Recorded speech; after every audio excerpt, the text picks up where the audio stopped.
Halo, shalom Bapak Ibu yang terkasih dalam Tuhan kita Yesus Kristus. Bagaimana kabarnya? Saya harap baik selalu. Saya harap terus diberkati Tuhan dengan sangat luar biasa. Nah, saat ini saya mau membagikan sharing firman Tuhan yang saya ambil dari kitab Mazmur 126, pengharapan di tengah-tengah penderitaan. Jadi ayat 126, ayat yang pertama, ketika Tuhan memulihkan keadaan Sion, keadaan kita seperti orang-orang yang bermimpi. Pada waktu itu mulut kita penuh dengan tertawa dan lidah kita dengan sorak-sorai. Pada waktu itu berkatalah orang di antara bangsa-bangsa, Tuhan telah melakukan perkara besar kepada orang-orang ini. Ayat yang ketiga, Tuhan telah melakukan perkara besar kepada kita, marilah kita bersukacita. Kemudian ayat keempat, pulihkanlah keadaan kami ya Tuhan, seperti memulihkan batang air kering di tanah Negev. Ayat kelima, orang-orang yang menabur dengan mencucurkan air mata akan menuai dengan bersorak-sorai.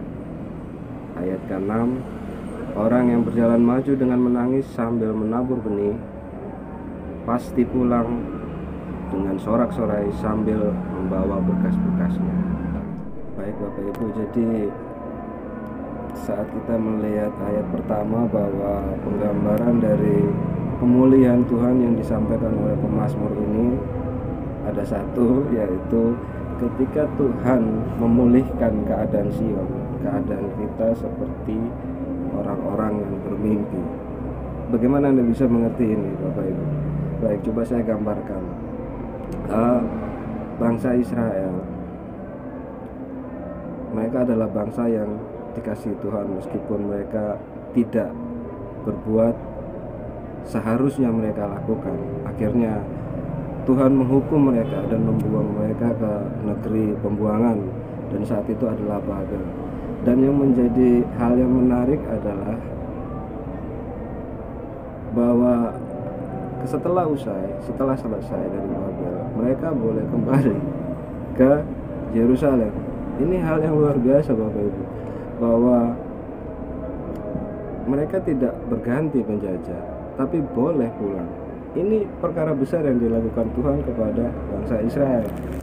Jadi ketika mereka bersyukur akan hal ini, Tuhan telah melakukan perkara besar kepada kita. Keadaan orang-orang seperti orang-orang yang bermimpi.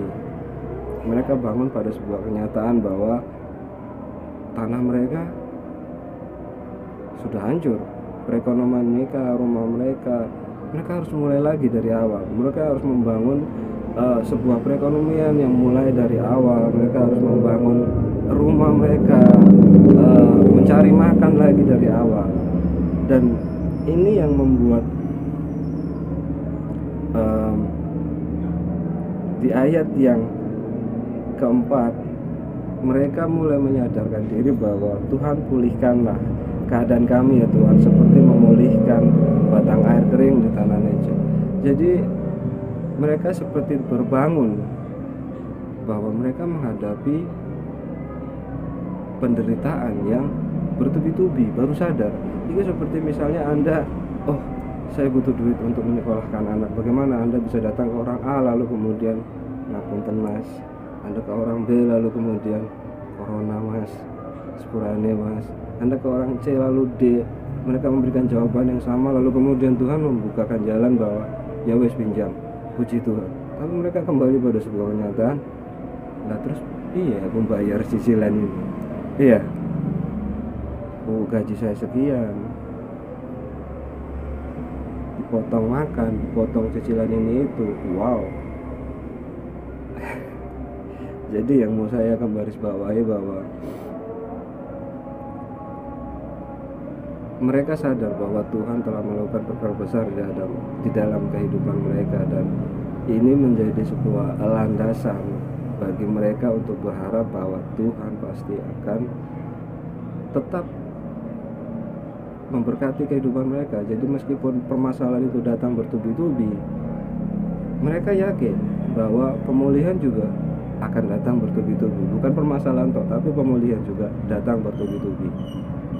Ibu, jadi saya mau melihatkan kembali bahwa memang apa yang terjadi dalam kehidupan bangsa Israel adalah penderitaan yang bertubi-tubi dan sebuah harapan besar mereka bahwa Tuhan telah melakukan perkara besar. Lalu kemudian itu yang menjadi landasan mereka bahwa Tuhan pasti akan terus memulihkan.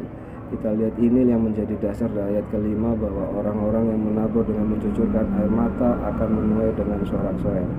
Kita lihat ayat ke-6 juga, orang yang berjalan maju dengan menangis sambil menabur benih pasti pulang dengan sorak-sorai sambil membawa berkas-berkasnya. Ya, ayat ke-5 dan ke-6 di sini ada hal yang menarik, bahwa ayat ke-5 digarisbawahi dengan kata akan, ya. Kemudian ayat ke-6 diperjelas dengan kata pasti, ya. Jadi pengharapan yang kita miliki di tengah penderitaan ketika Tuhan telah melakukan perkara besar, dan ini menjadi pegangan kita bahwa Tuhan akan terus memberkati kehidupan kita. Ini menjadi sebuah pengharapan yang tidak tergoyahkan, akan membuat kita itu berjalan maju, meskipun itu dengan derayan air mata, tapi tetap maju, tidak membuat kita berjalan mundur, apalagi diam, berjalan maju. Dan itu tetap memberikan kita kekuatan juga untuk tetap menabur apa? Yang jelas menabur kebaikan.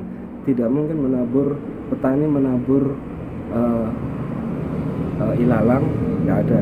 Tapi petani menabur benih-benih yang baik, sama seperti kita. Jadi membuat kita kuat, berjalan maju ke depan, dan meskipun itu diiringi dengan tangisan, tetap kita akan berjalan maju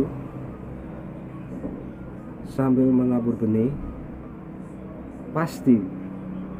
Pasti pulang dengan sorak-sorai sambil membawa berkas-berkasnya. Puji Tuhan, kan? Ya. Jadi Bapak Ibu, saya mau mereview kembali sekali lagi bahwa penderitaan yang kita hadapi di saat ini adalah penderitaan yang boleh dibilang bertubi-tubi.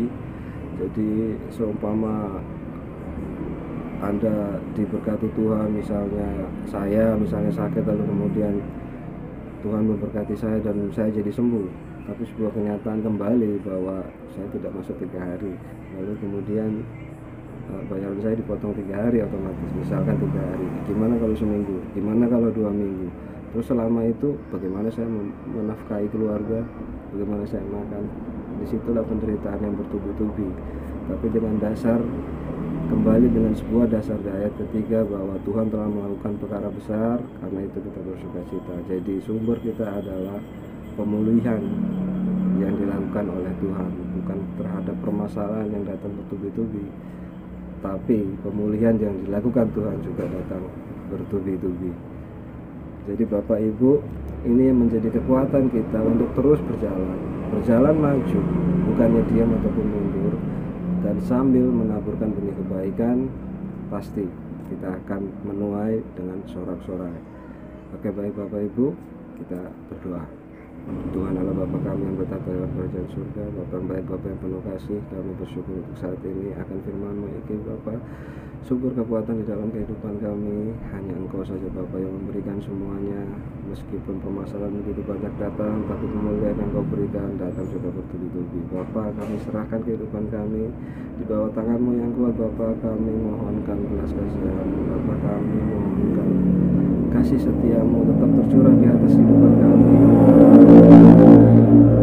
tetap berjalan bersama kami Bapa. Kami butuhkan semuanya itu, kami serahkan semuanya ke dalam tangan-Mu Bapa. Inilah doa dan permohonan kami, di dalam nama Tuhan Yesus Kristus kami sudah berdoa.